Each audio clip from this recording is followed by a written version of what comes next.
In a rare turn of events, he feels good in his own hand. He doesn't know why, but it's been happening more and more recently. Maybe years of repression are finally coming to an end, or something is righting itself in his brain. Sangwoo's not a psych, though, and he wouldn't go to one, not for this, not for anything, but he can't begin to imagine what that sort of thing would be like. The clean-cut metal hacks against the cement, and Sangwoo grips himself hard before letting go, curling his fingers gently, still gently, before fucking his fist. He's going to ruin his pants. He's 100% going to ruin his pants, but it's alright. Bum's sobbing, the man's sobbing, it's beautiful noise in the background, muffled over the sound of his own blood rushing through his ears, but it's good, still very good. He runs his thumb over the slit and his toes curl against the concrete under him. He should do this more often. He should enjoy himself more. He rocks his hips forward, needy, before he feels himself spill, his spine arcing as he goes. The front of his sweats are covered in wet spots. The boxers are a loss too, but who cares? He wipes his hand down the leg of his pants, leaning back and watching. The noise stopped. He doesn't know if that's new or just now, but it's quiet.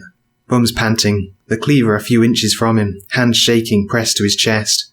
The man is face down. Sangwoo can't see his face, but who cares? Who cares about some guy who hit on him in a bar? You had fun? He asks. Feels good, right? Bum shakes his head. It's a tiny movement, but right now, with Sangwoo feeling blown out like this, he catches it. Sure it does. He rolls upward until he's standing, and he walks slowly over to him, hunching down, throwing an arm over Bum's shoulder. Bum almost crumples under it like a sack of potatoes. It feels good, right? He could have hurt you or hurt me, and now he can't, right? Bum turns his head, inches from Sangwoo's face. He could have. You were asleep, Bum. Who knew what he was going to do? And I met him in a bar. He could have drugged my drink with something. That would have been bad. You would have been left alone, probably choking on your own vomit. His face screws up, shaking his head. Sorry, I didn't think. That's okay, Bum. That's what I'm here for. You don't have to think or do anything else, Bum, because I'm here for you, right? Bum blinks and then nods slowly, like he's considering something, like this isn't the most obvious thing in the world. Yeah, Sangwoo mocks. Yeah, of course. He straightens back up, picking up the cleaver from the floor as he goes. The guy starts whimpering again. Don't, please. What are you going to do without fingers, buddy? He taps the filthy knife, the blunt side against his face. What kind of doctor, huh? Don't be dumb. I'll make you feel better, just like you made me feel better. Sangwoo rolls his eyes. He looks down at Bum, gives him a wink and raises the cleaver over his head with his left hand, swinging it back down in a lazy arc and watching it sink into his spine. He's not dead yet. Close, though. Very close. When I was younger, my dad told me nerves are blue and red, stingy things. Like in the textbooks, you know? But those are blood vessels, right, Bum? He looks back at him and Bum is turning around. He whistles sharply and Bum snaps his eyes back.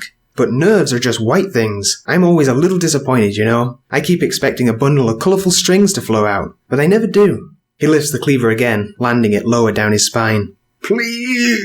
The guy's yelling again. People are always so disappointing, don't you think? Never what you want them to be. The last swing digs into bone. He'll drop dead in a minute, and Sangwoo's done for the day. It's still pretty early, though, 3 or 4 in the afternoon. The mess in his pants is starting to get uncomfortable. He'll clean it fast. He gets his plastic tub out, heaving the body into it and getting his acid. Sangwoo, can I go upstairs? He's quiet for some reason. Knock yourself out. He starts pouring, his head turned away. He doesn't know where his mask is, he doesn't really want to go get it. The tub is slowly filling with soup. Bum sits there, staring at a corner. You need me to do everything for you? Bum flinches. What a baby.